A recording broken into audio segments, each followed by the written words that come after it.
जिस दिल में आगे से उल्फत नहीं होती, जिस दिल में आगे से उल्फत नहीं होती, हासिल उसे ईमान की दौलत नहीं होती, और जो कौम लड़ती है आपस में हर रोज, उसको सौ दुश्मन की जरूरत नहीं थी।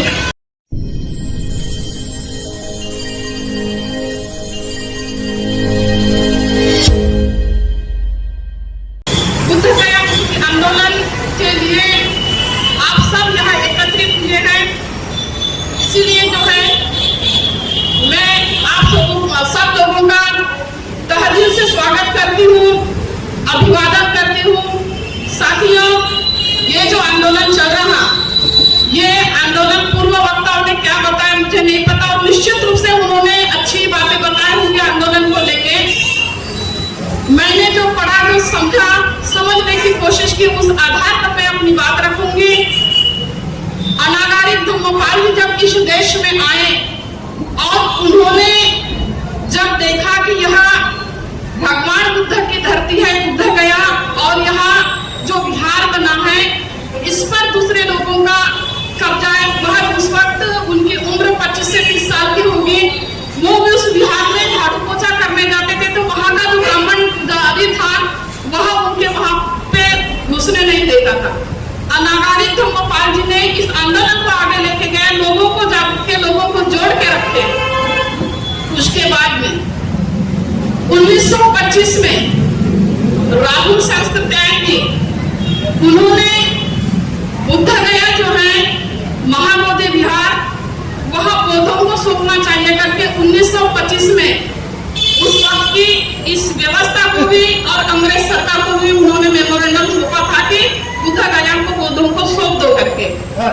उसके बाद में भगत आनंद कौशल्या जी ने जब भारत का भ्रमण किया, उन्होंने बुद्ध गया का भी भ्रमण किया, सारनाथ का भ्रमण किया, तमाम जगह के बौद्ध स्थलों का उन्होंने भ्रमण किया। उन्होंने देखा कि बुद्ध गया जाने के लिए जो नदी पड़ती है, उस नदी पर जो ब्रिज था, वो ब्रिज जरा जीर्ण शीर्ण हो गया था, तो विदेशों से उस ब्रिज को बनाने के लिए पैसा आता था।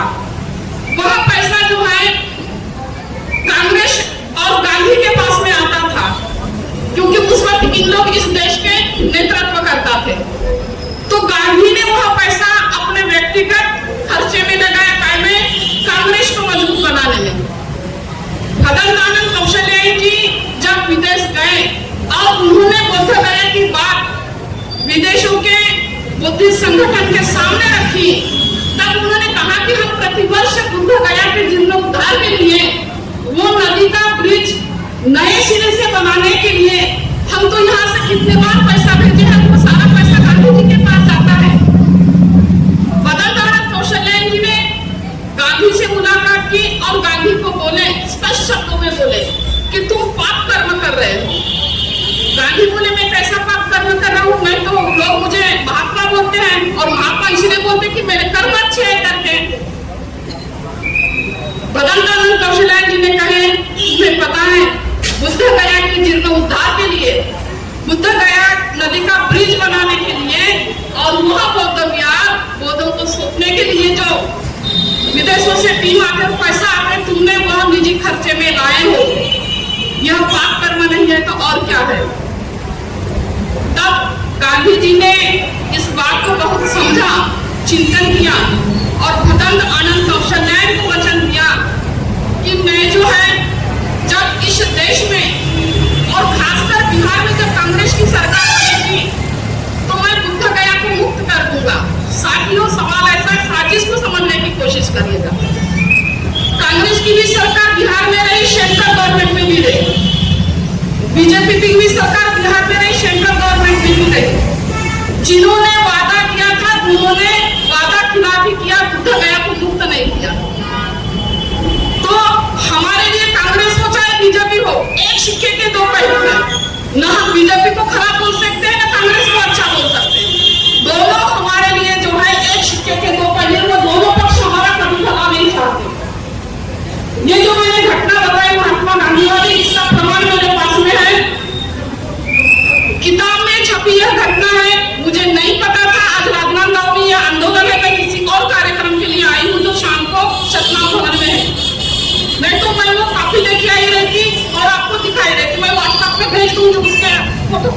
खयाल थे।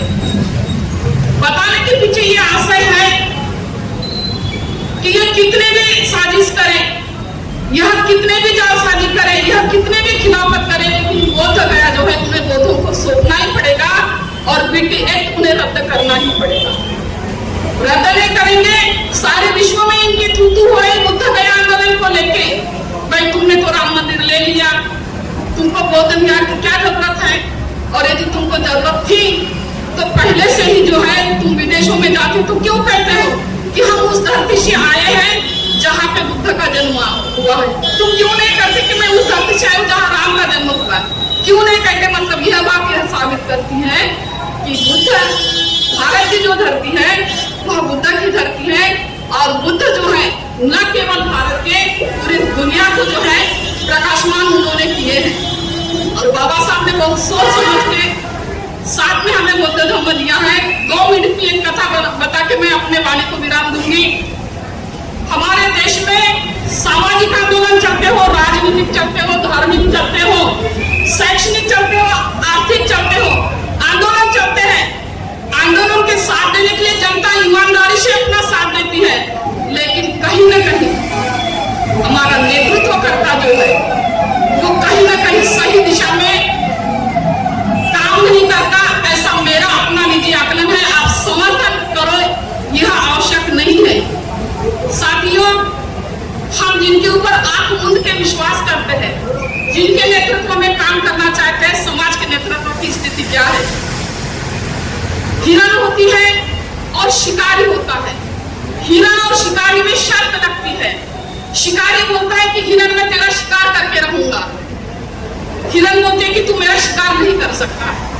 शिकारी बोलता है कि चाहे जो ताकत आजमा ले मैं तेरा शिकार करके ही रहूंगा।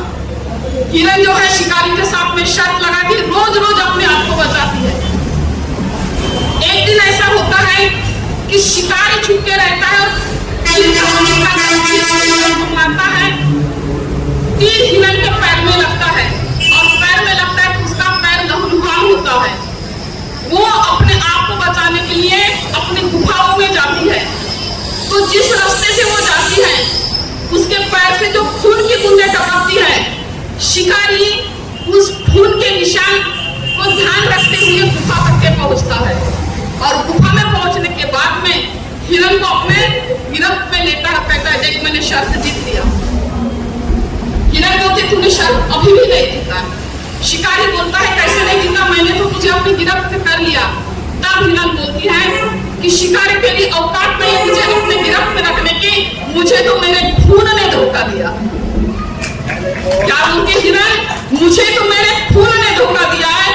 इस देश में जो है नेतृत्व ऐसा ही चल रहा है, ऐसा मेरा अपना निजी आकलन है, मेरा अपना मानना है। फिर भी हम जो है बहुत विश्वास के साथ में भिक्खू संघ के ऊपर, पंचेसुराई सोसाइटी के ऊपर, आकाश बाबा के ऊपर विश्वास करके इस नेतृत्व में हम लोग सब लोग अपने साथ में हैं। नागपुर के श्रद्धा चौक में भी 3 बार धरना आंदोलन हुआ है। तीनों बार हम लोग वहाँ शरीक हैं। घर घर से महिला निकलते, पुरुष निकलते। मेरा कहना आप लोगों से इतना ही है कि आप लोग जब तक पूरी रूप से हिंदू धर्म को नहीं छोड़ते ना, तब तो आप सच्चे बुद्धिस्ट भी नहीं कहलाते। बुद्ध गया मुक्ति आंदोलन के लिए आप संघर्ष तो कर रहे हैं। क्या आपके अपने घर में आपने व्रत उपवास करना छोड़ दिए? आपने पोला, होली, रक्षाबंधन, दीपावली में पकवान बनाना छोड़ दिए? नहीं छोड़े। आप कहीं ना कहीं हिंदू धर्म को मजबूत करने का काम कर रहे हो। आपके घर में शादी ब्याह होते हैं, हरी चूड़ी पहनाना, हल्दी लगाना, बैंड बाजी बजाना, ये आपने बंद किए हो? नहीं किए हो। कहीं ना कहीं आप हिंदू धर्म को मजबूत करने का काम करते हो, और इसलिए सरकारों को पता है कि यहाँ बौद्ध कम और हिंदू ज्यादा, हिंदू त्योहारों को, हिंदू संस्कृति को मजबूत करने का काम करते हैं। इसलिए इनको क्या जरूरत है, जैसा चल रहा है वैसा भी चलने दो। मैं इस मंच से यही बात कहना चाहूंगी कि वास्तविक रूप से आपको बौद्ध गया को मुक्त करना है। आज संकल्प ले लो पूरे दमखम के साथ। आप हिंदू धर्म के जितने भी रीति रिवाज, पर्व, त्योहार है, वो सबको तिलांजलि दे दो। अपने बहू बेटी के शादियों में हल्दी चूड़ी, अहिंद प्रथा बंद कर दो, बैंड बाजे बजवाना बंद कर दो। बाबा साहब के हिसाबों से आप बुद्धिस्ट बन जाओगे। बौद्ध गया का बौद्ध विहार आपको मिल जाएगा। मैं ये दावे के साथ आश्वासन देती हूँ।